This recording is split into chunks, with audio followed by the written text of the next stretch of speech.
जमाना कदीम की बात है। एक दूर दराज इलाके में जाहिद नामी नौजवान अपने वालिद नासिर के साथ एक ही घर में जिंदगी बसर कर रहा था।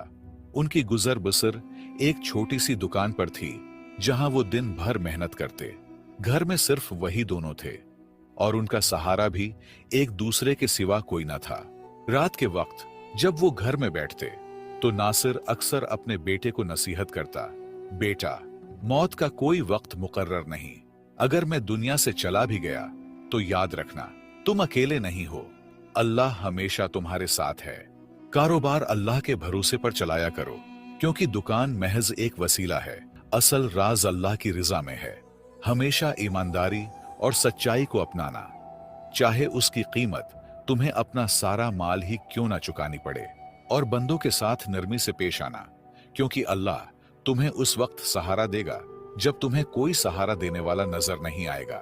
जाहिद ने बाप की बातें सुनकर परेशान होकर कहा, बाबा, अल्लाह ना करे कि आप मुझे छोड़कर जाएं। अगर आप ना रहे तो मैं क्या करूंगा। नासिर ने बेटे के सर पर शफकत भरा हाथ रखा और मुस्कुराकर कहा, बेटा, यही तो मैं कह रहा हूं। मेरा जाना यकीनी है, लेकिन तुम्हें कभी अकेला महसूस नहीं होगा अगर तुम अल्लाह पर भरोसा रखोगे। वही तुम्हारा निगहबान है, और अगर उस पर यकीन रखोगे तो कभी नाकाम नहीं होगे। बाप की नसीहतें सुनकर जाहिद के दिल में एक सवाल उठने लगा, अगर मैं मेहनत करूं, ईमानदारी इख्तियार करूं और लोगों के साथ नरमी बरतूं, तो फिर अल्लाह पर भरोसे का क्या मतलब। आखिर